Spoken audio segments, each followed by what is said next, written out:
மேஷராசி நேயர்களை பொறுத்தவரையில் சற்று நிதானித்து செயல்பட வேண்டிய ஒரு தினம். எப்போ கால் சறுக்குன்னே தெரியாது. சில நேரங்களில் பார்த்தீங்கன்னா பாத்ரூம்குள்ளே நுழையும் பொழுது தான் இந்த நிகழ்வு ஏற்படும். குளிக்கும் பொழுதோ நிறைய வயசானவங்க பார்த்தீங்கன்னா 10க்கு 7 பேர்னு கூட சொல்லிடலாம், பாத்ரூமில் வழுக்கி விழுந்து இந்த இடுப்பெலும்பில் வந்து ஏதாவது ஒரு ஃப்ராக்சர், ஏதாவது ஒரு நெய்லிங்கு இதெல்லாம் இருக்கும். அதுபோல் இந்த தினத்தில் வந்து ஒவ்வொரு விஷயத்திலும் எச்சரிக்கையாகவும் நிதானமாகவும் செயல்பட வேண்டும். எந்த இடத்துல நீங்கள் அசிரத்தையாக இருந்தாலும் பிரச்சனைகள் வருவதற்கான வாய்ப்புகளும் தேவையற்ற செலவுகள் வருவதற்கான வாய்ப்புகளும் உண்டு. அதனால் எச்சரிக்கையாக இருக்க வேண்டிய ஒரு தினம். அடுத்து ரிஷபராசி.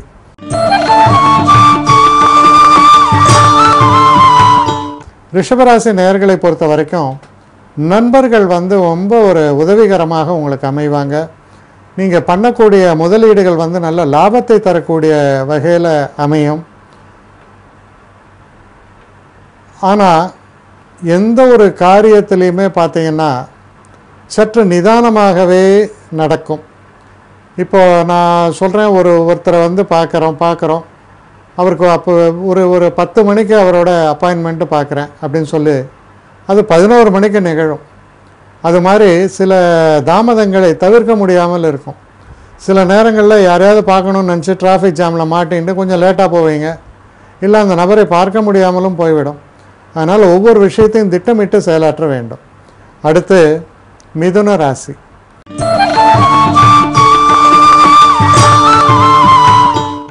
மிதுன ராசி நேயர்களை பொறுத்த வரைக்கும் தொழில் சம்பந்தப்பட்ட விஷயங்களில் எதிர்பாராத சில பிரச்சனைகள், சில பின்னடைவுகள் ஏற்படுவதற்கான வாய்ப்புகள் அதிகமாக இருக்கிறது. அதனால் தொழில் சம்பந்தப்பட்ட விஷயங்களில் யாரையுமே குறைவாக மதிப்பிட்டோ இல்லை கொஞ்சம் அலட்சிய மனோபாவத்துடனோ நடக்கவே கூடாது.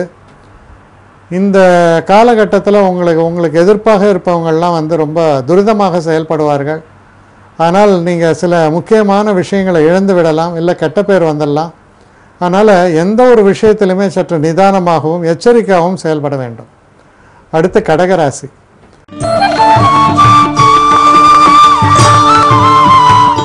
கடகராசி நேயர்களை பொறுத்த வரைக்கும் குழந்தைகளால் உங்களுக்கு ஒரு சந்தோஷம் ஏற்படும். அதே நேரத்தில் அவர்களுடைய முன்னேற்றத்திற்காக சில வேலைகளை செய்ய வேண்டி வரும், சற்று மெனக்கிட வேண்டி வரும். மனக்கிளேசங்கள் என்பது அடிக்கடி வந்து போகக்கூடியதாக இருக்கும். சில நேரங்களில் இப்போ இந்த கிரிக்கெட் மேட்ச் பார்க்குற மாதிரி தான், இந்த ஒரு 2 ஓவரில் அடிச்சுவானா இல்லையான்ட்டு அப்படியே டென்ஷனில் எல்லாம் சாருக்கு முனையில் வந்துடுவாங்க. அந்த மாதிரி சில நேரங்களில் சில சூழல்கள் ஏற்படலாம். ஆனால் நிதான போக்கை கடைபிடிங்கள். அடுத்து சிம்ம ராசி.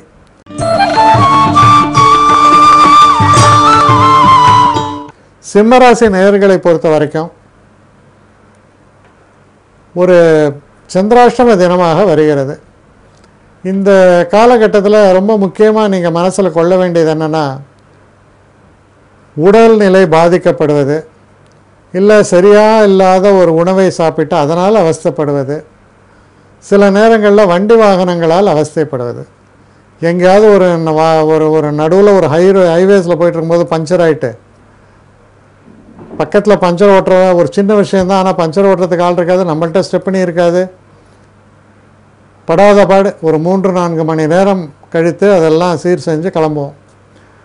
அதுபோல் சில பிரச்சனைகள் நாம் கேட்காமலே உள்ளே வரோம். ஆனால் ஒவ்வொரு விஷயத்திலையும் தெய்வ நம்பிக்கையுடனும் எச்சரிக்கையுடனும் செயல்பட வேண்டும். அடுத்த கன்னிராசி.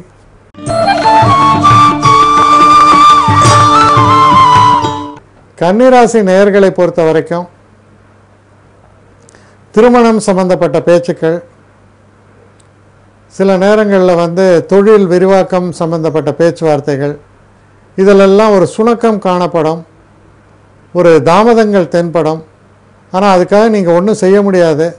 அப்படி செய்யும் பொழுது அதை அனுசரித்து போவது உங்களுக்கு புத்திசாலித்தனம். அடுத்தது துலாம் ராசி.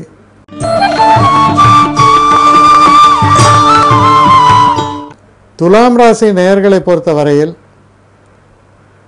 நாம் எதிர்பார்த்து கொண்டிருந்த பண வரவு சில நேரங்களில் தாமதப்படலாம், வராமல் போகலாம்.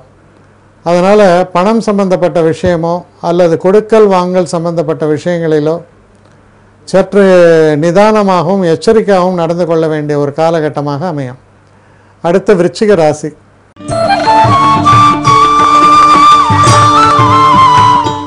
விருச்சிக ராசி நேயர்களை பொறுத்த வரைக்கும் மனசில் சில கவலைகள், சில பயங்கள், நிதானமற்ற ஒரு போக்கு இதெல்லாம் தென்படுகிறது. அதனால் தன் நிலை தவறாமல் தைரியத்தோடு இருக்க வேண்டியது அவசியம். அடுத்து தனுசு ராசி.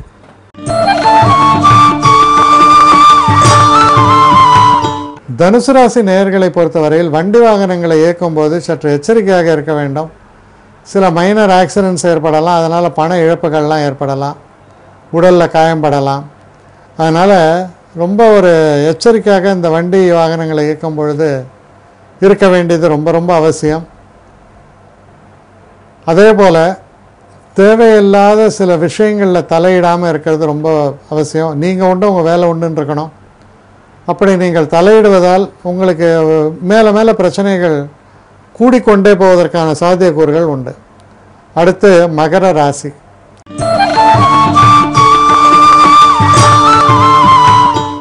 மகர ராசி நேயர்களை பொறுத்தவரையில் ஒரு சிறப்பான தினம்னு சொல்லலாம்.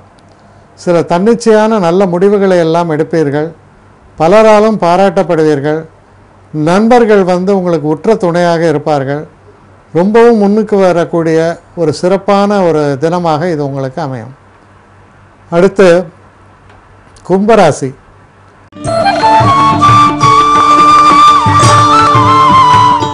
கும்பராசி நேயர்களை பொறுத்த வரைக்கும் தொழிலில் எதிர்பாராத சில பிரச்சனைகள் வரலாம், தொய்வு ஏற்படலாம். சில நேரங்களில் நமக்கு வந்து சேர வேண்டிய விஷயங்கள் சரியான நேரத்தில் வராமல் லாரியை ட்ராக் பண்ணிருப்பீங்க, கன்சைன்மெண்ட் வரல சொல்லுவீங்க, கம்பெனியில் பதில் சொல்ல வேண்டி வரும். இது மாதிரி தொழிலில் அடுக்கடுக்கான பிரச்சனைகள் சந்திப்பதற்கான ஒரு சாத்தியக்கூறுகள் இருப்பதால் எந்த ஒரு விஷயத்தையும் தீர ஆராய்ந்து செயல்பட வேண்டியது அவசியம். அடுத்து மீன ராசி.